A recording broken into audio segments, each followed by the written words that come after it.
પ્રથમ વખત નવી જવાબદારી પછી આવ્યો છું. બાકી તો અનેકવાર મારી આ માતૃભૂમિ છે.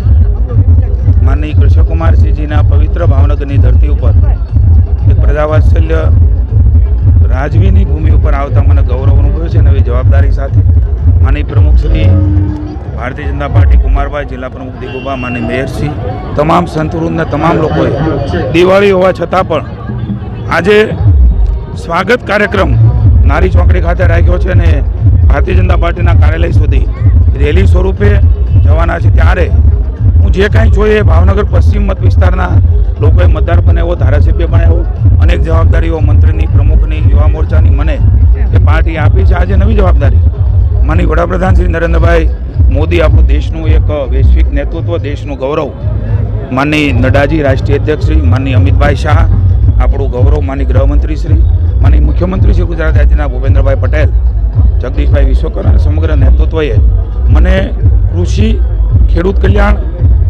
પશુપાલન, મત્સ્યોદ્યોગ અને ગૌસંવર્ધનની મહત્વનું કહી શકાય એવું ખાતું નરેન્દ્રભાઈ જે પ્રકારે ખેડૂતોની કલ્યાણકારી નીતિઓ બનાવીને અમલવારી કરી છે, ખેડૂતોનું જીવન એક નવોદય થાય એના માટેની નીતિઓ બનાવી છે, યોજનાઓ બનાવી છે, એને તળધરતી ઉપર ઉતારવાની પ્રાકૃતિક ખેતીની વાત છે ત્યાં સુધી એ ઝેર બધાના પેટમાં અનાજ સ્વરૂપે પશુપાલન કરતા સૌ લોકો કોઈ એવું કરતા હોય તો એ સ્વરૂપે અને શાકભાજી સ્વરૂપે જઈ રહ્યું છે.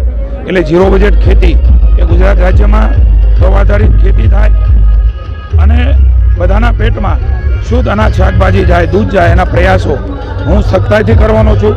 માનનીય મુખ્યમંત્રી સાહેબના નેતૃત્વમાં અને એમની સૂચનાથી આવું કોઈ કામ કરતા હોય, કોઈ ડુપ્લિકેશન કરતા હોય, ખાતર, બિયારણ અલગ અલગ કંપનીઓ દ્વારા, એ તમામ સારું કરે છે અને નહીં, હું આપના માધ્યમથી ચેતવું છું.